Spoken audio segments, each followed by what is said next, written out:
Uh, the team has been very engaged and been very good at being coachable, following directions in practice. And those are all things that play well into later in the season when we're getting into harder training. And their fitness is good. Our top runners are really strong, and so I'm excited about those aspects.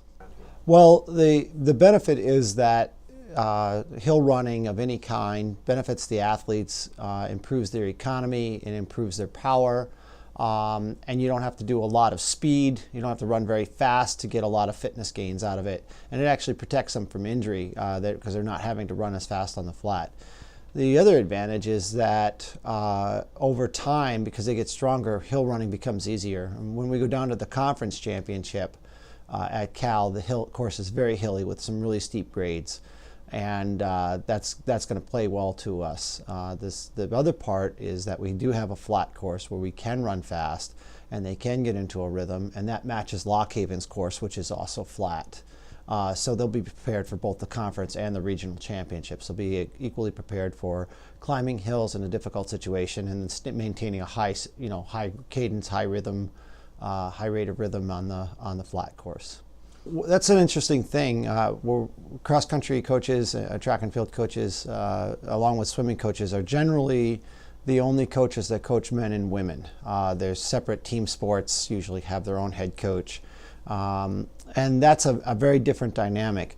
One of the things that I try to do as a coach is try to let each team create an identity for themselves. So we may be training in the same spot, but all of the women are training together and they start on their own time span. The men are doing their own time span. They have individualized warm-ups that they do that they contribute to.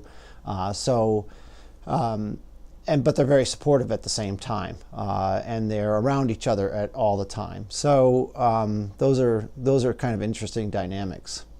It is a young team. Our team is a little smaller than it's been in the past. We kind of constricted a little bit, more focused, and we have Kenzie, who's coming off a great indoor and outdoor track season where she had 16 personal bests in a row.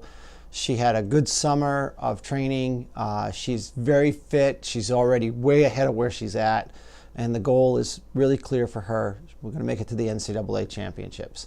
And that is a very, very real possibility. She's very, very strong on the hills, and she's very tough. So after that, Kirsten Anderson, who's a senior, has a goal to make all region, all conference. She's running very well. She's had the best summer training that she's ever had. So I'm really excited about our team leaders. After that, the gals are all, you get down to Janelle Peachy, my daughter Ayla Rohl, the freshmen coming in, Lindsay Payne, Megan Nogel, Pascal Dinah, Leonard. They are all very close together in terms of ability. And the key thing for them is to not overwhelm them early in the season so that they gain fitness, they gain confidence, and then they can race. So we have, it's a unique team right now. They're actually fairly young. Ryan is the team leader as a junior, and our top 5 are all underclassmen. Ryan is coming off his best season. He had a good summer of training as well. He's joined by transfer Quincy Amabile, and Quincy is as fast as Ryan. Both of them are in contention for all conference. Both of them are in contention for all region, maybe even national. So we have 2 front runners that we haven't had in the past. After that, we have a contingent of 4 athletes that will be fighting out for the rounding of the top 5, which is what you want. We have Carson Ayers, who's a senior, Ben Drexler, who's a senior. Both of them are very experienced. I feel like they might be just outside of all region, if not all region themselves, which puts us in contention.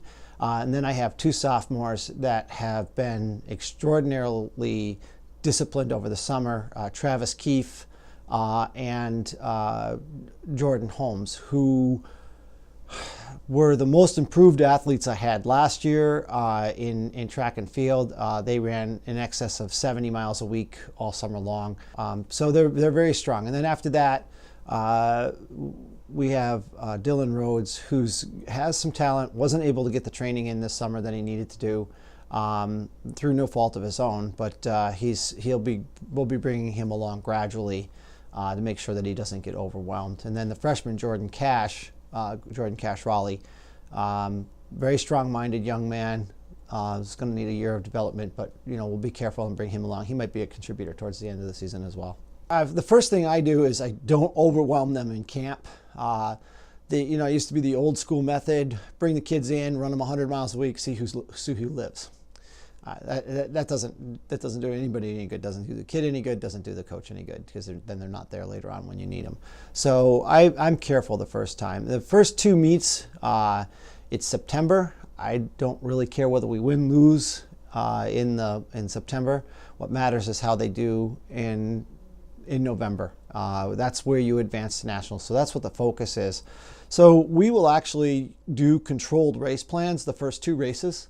We're going over to Bloomsburg for a dual meet. They will have a dedicated plan that they're going to follow, and it does not involve necessarily winning the race or running their best time.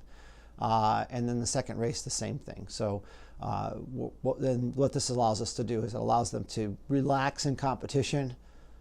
It allows them to work on aspects of their competitive racing, and which fit in with their overall season plan, which fit in with their goal plan. We have a certain race plan that we want to execute at regionals, and so we're executing parts of that plan. So in some ways, people who follow the NFL, they know that preseason football, the coaches don't try to win those games, but they go out and they want to see how a play works. They want to see how, in competition, how that play works. Well, that's kind of what we're doing. So our first real race is going to be September 23rd at Lock Haven. That's the first time where I'm going to let them loose. They'll race at Houghton, and then we're in the conference meet. But it only takes 4 races for them to be ready, in that atmosphere. So, yeah. If our men are in the top 8 for the region and the conference, I think that'll be a good goal. Some of that's going to depend on the health of Keith. The women, we might get to top 10, but the goal there is for the women is that Kenzie gets advanced to the NCAAs as an individual. It shows that we have a program that's a viable program and quality, and then for the men, it's there's a chance that they could advance as a team if they hit it right. The problem is that they're young, and you just don't know what's going to happen over 10 or 12 weeks. But I know that they're going to be better than what they were picked at the conference and the regional.